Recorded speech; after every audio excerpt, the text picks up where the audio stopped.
Welcome to Chicago Reacts. I'm Sonya, the thespian, and this is Kit. Today we will be reacting to World War I 1917 by Epic History. And we do ask all of you to please like, comment, share, and subscribe to Epic History. They're doing a lot of great content. It's very informative. And if you want to learn more about their channel, be sure to check them out. And as for Chicago Reacts, be sure to like, comment, share, and subscribe. And if there's a fun video you want us to react to, just type it in the comment section below, and we will get to it as soon as possible. But let's go now into 1917. All right.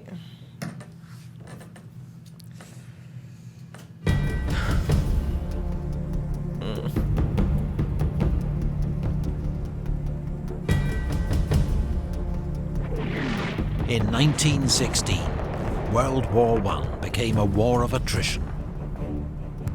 Both sides began to focus less on winning victory on the battlefield than grinding down the enemy and inflicting such enormous losses they would be forced to surrender. In 1917, the strategy will push Europe's major powers to the brink of collapse.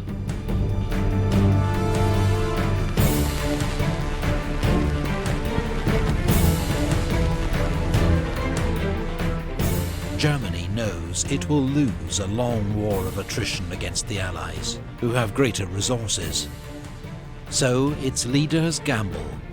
They resume unrestricted submarine warfare, believing their U-boats can cut off Britain's food imports by sea and starve the country into surrender within 6 months.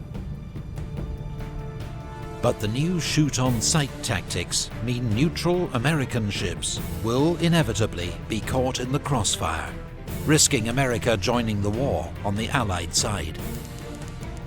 Just 2 days into the campaign, the SS Housatonic, an American steamer carrying wheat from Galveston, Texas to England, is sunk by a U-boat. The British then pass to the US government a telegram they've intercepted from German Foreign Secretary Arthur Zimmermann to the German ambassador in Mexico. Germany is encouraging Mexico to attack America if America and Germany end up at war. The so-called Zimmermann telegram puts yet more pressure on US President Wilson to declare war on Germany. Here we go. All right. In Russia, enormous casualties and bread shortages lead to riots and revolution. The Tsar abdicates. A provisional government takes charge, pledging to continue the war. But at the front, Russian troops begin to desert en masse. After a string of German provocations, the US finally declares war on Germany. It brings immense resources to the Allied cause, but they will take many months to mobilize. And the German gamble of unrestricted submarine warfare may still pay off. April is the U-boats' most successful month of the war. They sink 886,000 tons of Allied shipping, an average of 17 ships a day, all packed with urgently needed food and supplies. 600,000 tons. Britain will face starvation if the U-boats are not defeated soon. On the Western Front, the British launched the Battle of Arras, a diversion to support a major upcoming French offensive. After heavy fighting, Canadian troops seize the high ground of Vimy Ridge. It's a limited Allied victory, but costs 150,000 Allied casualties to 130,000 German. Above the trenches, the First Air War has reached new levels of sophistication and deadliness. Reconnaissance aircraft are crucial for spotting enemy positions and directing artillery fire onto them. Scout aircraft or fighters try to shoot them down before they can execute their mission. New models of aircraft are developed every few months. But that spring, the superiority of German aircraft leads to heavy Allied losses in what becomes known as Bloody April.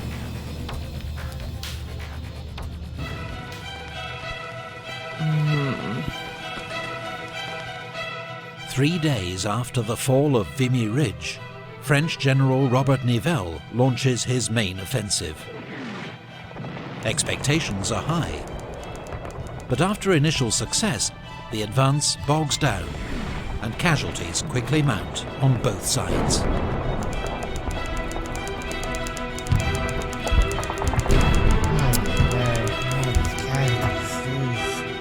The apparently senseless losses cause morale in the French army to collapse. Whole units mutiny, refusing to attack. General Nivelle is sacked as French commander-in-chief and replaced by General Pétain, hero of Verdun, who promises no more suicidal attacks. No attacks at all. That summer, No suicidal at Messines Ridge, the British tunnel under the German lines and detonate 19 enormous mines under the enemy position. It's the largest man-made explosion in history to date, and paves the way to a brilliant but highly local British victory.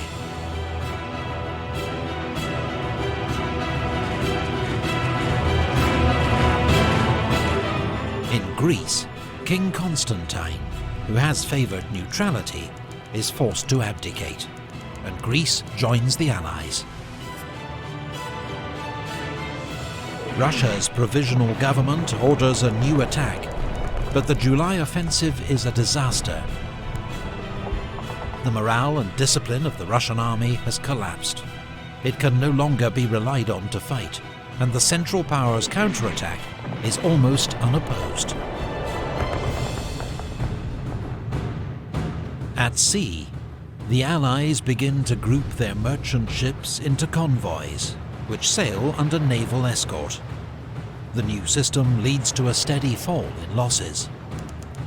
The tide is turning in the U-boat war. Okay. Okay. As discontent with the war grows in Germany, the German parliament, the Reichstag, passes a peace resolution, calling for a peace of understanding and reconciliation. It's ignored by the German High Command, which now effectively rules the country as a military dictatorship. In Belgium, the British launched their major offensive of 1917, the Third Battle of Ypres. It will be remembered as Passchendaele. Heavy shelling, rain and broken irrigation channels turned the battlefield into a sea of mud. In these impossible conditions, all hopes of a breakthrough soon fade. The attack is called off after 3 months, by which point the British have suffered 240,000 casualties, the Germans 200,000. It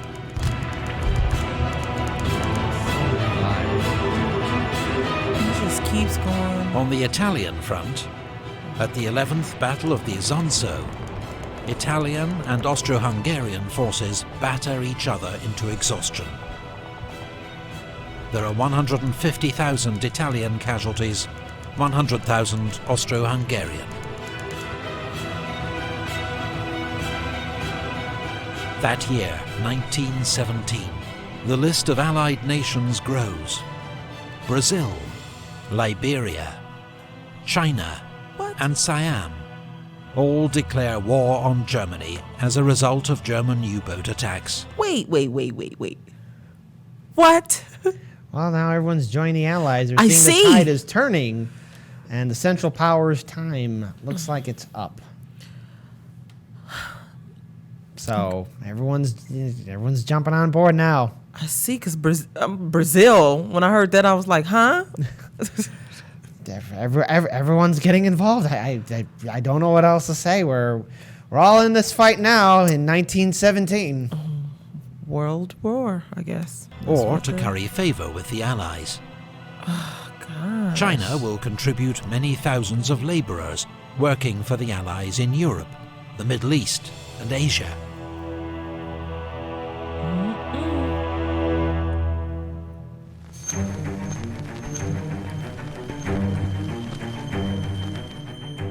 That year in the Middle East, British forces avenged their 1916 humiliation at Kut by defeating the Ottoman Turks and marching on to occupy Baghdad. British forces in Egypt advance across the Sinai Desert, but are thrown back by Ottoman forces at the First and Second Battles of Gaza. In July, Arab rebels capture the strategic Ottoman port of Aqaba. They are accompanied by a British military advisor, Captain T.E. Lawrence, better known as Lawrence of Arabia. That autumn, British Foreign Secretary Arthur Balfour issues the Balfour Declaration, expressing support for the creation of a national home for the Jews in Palestine. The aim is to rally Jewish support for the Allies, but the declaration contradicts existing pledges to Arab leaders.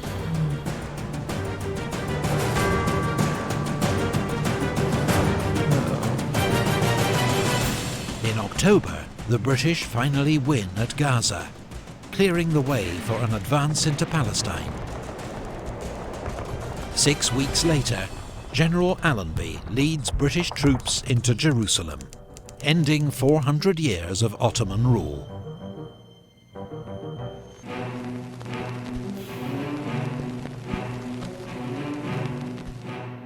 With Russian forces in disarray, Germany is able to move troops from the east to the Italian front. At the Battle of Caporetto, they helped to smash through the Italian army, advancing 70 miles and taking 250,000 prisoners. British and French divisions, desperately needed on the Western Front, have to be redeployed to shore up the line.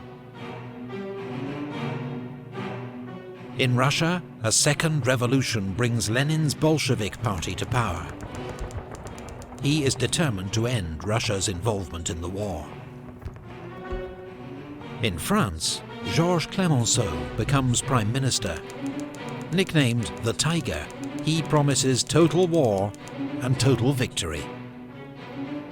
But for the Allies in late 1917, final victory looks uncertain. Russia has stopped fighting. French armies are recovering from mutiny. The Italian front has almost collapsed, and American reinforcements still seem a long way off. For the time being, the British are the only effective Allied force in the field. So the British attack at Cambrai with the first major tank assault in history. On the first day, nearly 400 tanks spearhead an advance of several miles through German defences. But then the tanks break down or are knocked out. The Germans rush in reinforcements, and the gains are lost.